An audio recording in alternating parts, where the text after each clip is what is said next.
Hello folks, and welcome to Public Speaking and Oral Communication. This presentation will serve as your course preview, where we will cover a brief understanding of the syllabus material, class policies, the types and the directions for the assignments. Please keep in mind that this presentation serves as a basic overview. The specific material should be read in your class syllabus. This presentation will cover both in-person and online class formats for the course. In regard to the specific course number, dates, instructor email, and office hours, please refer to the syllabus specific to your class. This class is a basic introductory course which will focus on the principles and elements of public speaking and oral communication. In this course we will focus on extemporaneous presentations by conducting two types of speech presentations: informative speeches and persuasive speeches. We will also focus on collecting, analyzing, and organizing data in the form of outlines and how to use verbal and non-verbal practices in presentations. For the course material you will need access to YouTube for the class lectures, Microsoft Word to create the outlines, and a video recorder for your presentations. Your textbook for this class is a zero-cost textbook which can be accessed in Module 0 and is available as both an online link or a PDF file. Attendance for this course is taken every meeting day for the in-person class sessions.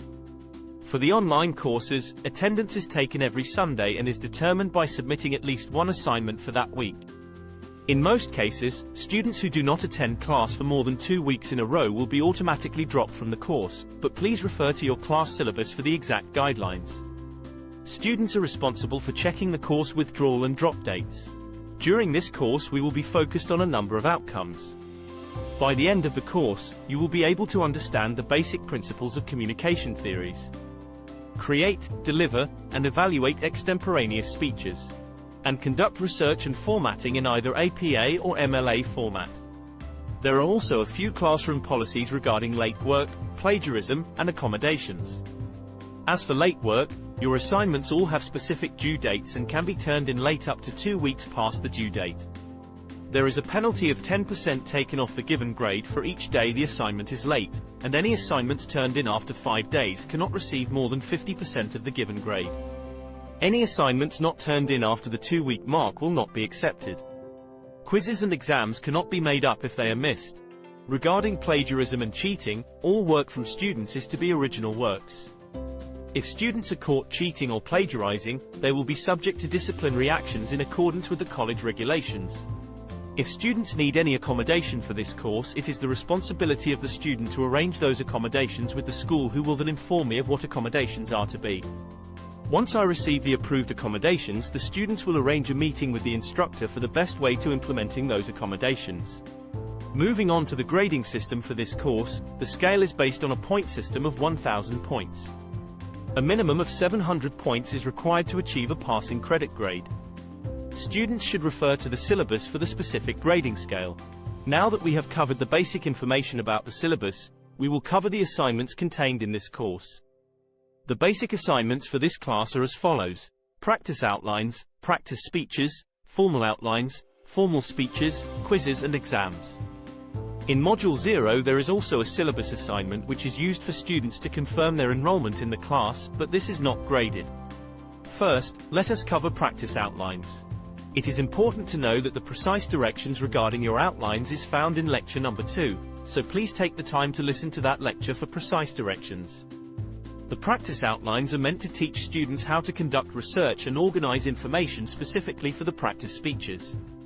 The practice outlines will prepare students how to organize information for their practice speeches by covering the following: general and specific purposes, central idea, introduction, the body of the outline, and the conclusion.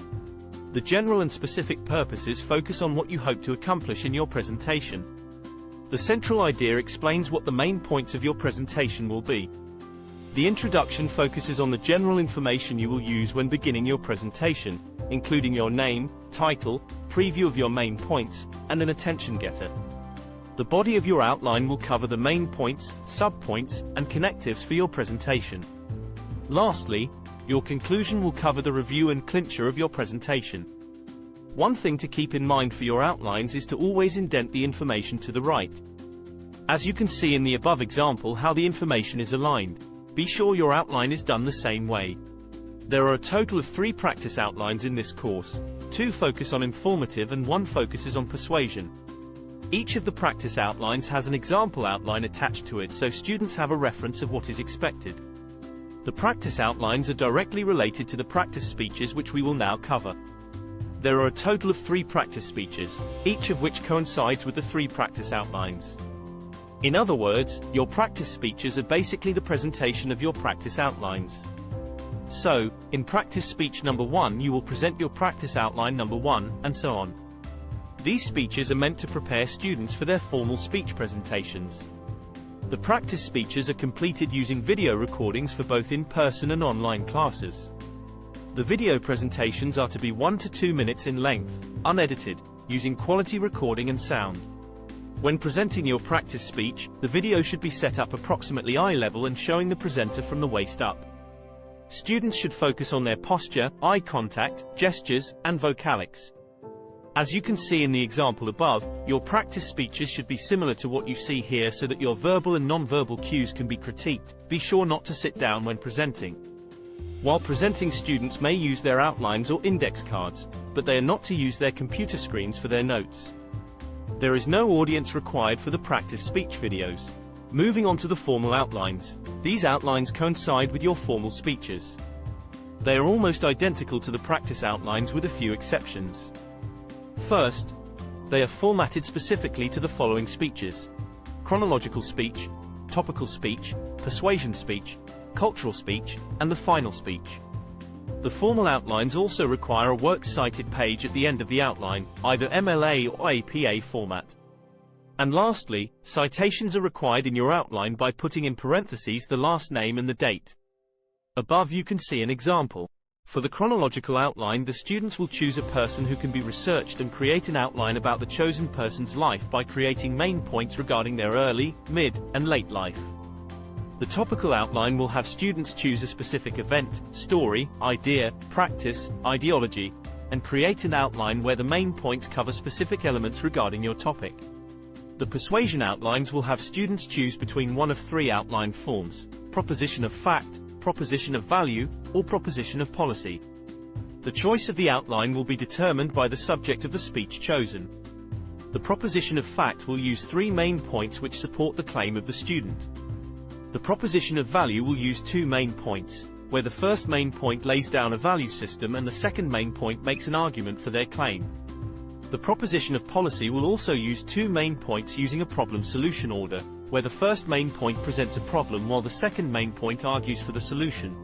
Moving on to our formal speeches, students will have 5 formal speeches which coincide with the 5 formal outlines. The formal speeches differ from the practice speeches in several ways. First, the formal speeches are longer in time. The chronological, topical, and persuasive speeches require your presentation to be between 3 to 5 minutes. The cultural and final speeches are to be between 5 and 8 minutes in length. Secondly, formal speeches require the use of index cards. The use of an outline, cell phone, or computer is not acceptable. Lastly, formal speeches require an audience. For those classes which are in-person, formal speeches will be presented during class, with your fellow students being the audience. For the online classes, formal speeches will be presented by recording, with the same directions as your practice speeches with a few differences. For recorded speeches, the students are required to have an audience present of at least 3 people. The audience must be live but does not have to be physically present in the room with the speaker. For example, you may give your presentation while your audience is present via FaceTime or Zoom. It is important that you show your audience in the video in some manner, either by splitting the screen or by briefly showing they are present and turning the camera back on yourself. Please do not use children or pets as part of your audience.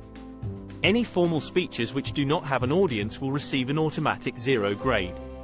Your formal speeches are also graded differently. Your presentations for formal speeches will be graded on the following criteria: time, introduction, voice, language, posture, gestures, attire, eye contact, conclusion, and citations. Each of the formal speeches will have a grading rubric attached to it which the students will have access to. Please take the time to read the detailed instructions for the formal speeches in the syllabus and the assignment directions. Moving on to the quizzes and exams. This course contains 2 quizzes and 2 exams. Both quizzes are 25 multiple-choice questions and both exams are 50 multiple-choice questions. There is one extra credit assignment. This extra credit assignment is an additional speech of your choice and can be presented live or through video. There is no outline required for the extra credit speech and it is to be 3 to 5 minutes in length. Lastly, we will cover the class schedule and the modules. There are a total of 16 modules for this course. On the syllabus you will notice the dates that each module is due, the lectures and readings for each module, and the assignments for each module. Please make sure that you check the module dates, so your assignments are turned in on time. And with that we will conclude our presentation. Please make sure to pay particular attention to lecture number 2 over the outline structure. Have a great semester folks, and please remember that this course is not difficult as long as you do the work. I do not expect you to know how to give great presentations. I expect you to learn the skills to do so, and I am looking for progress, not perfection.